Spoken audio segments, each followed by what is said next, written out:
જોઈએ કે રાજ્યમાં જળાશયોને લઈને શું સ્થિતિ છે। કુલ રાજ્યના 15 જળાશયો એવા છે કે જેમાં 25.42% જેટલો જળ સંગ્રહ છે। આ સ્થિતિ અમે આપને બતાવી રહ્યા છીએ। હવે જરા ઝોન વાઇઝ પણ વાત કરી લઈએ કે જેથી સમજી શકાય કે રાજ્યના અલગ અલગ ઝોનમાં શું સ્થિતિ છે। 15 જળાશયો જે ઉત્તર ગુજરાતના છે ત્યાં 25.42% જળ સંગ્રહ થયું છે। આ અમે આપને મેપ દ્વારા પણ બતાવી રહ્યા છે।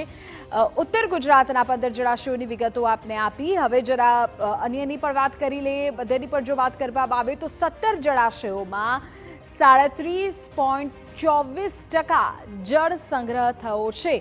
તો ઝોન વાઇઝ આપને જાણકારી આપી દે। હવે જરા દક્ષિણ ગુજરાતની પણ વાત કરી દઈએ કે દક્ષિણ ગુજરાતમાં 13 જળાશયોમાં 37.78% જળ સંગ્રહ છે। આ દક્ષિણ ગુજરાતના જળાશયોની સ્થિતિ છે। ઉલ્લેખનીય છે કે દક્ષિણ ગુજરાતમાં તાજેતરમાં જ ખાસો વરસાદ પણ થયો છે।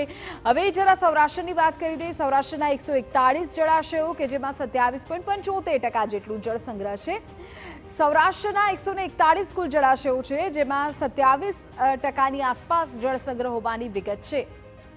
આ તરફ રાજ્યમાં જો ઓવરઓલ જોવા જઈએ તો કચ્છની જ્યાં સુધી વાત કરવામાં આવે તો કચ્છમાં 20 જળાશયોમાં 22.67% જેટલું પાણીનો સંગ્રહ અત્યારે થઈ શક્યો છે અને સરદાર સરોવર ડેમ કે જે 52% અત્યારે ભરાયો છે।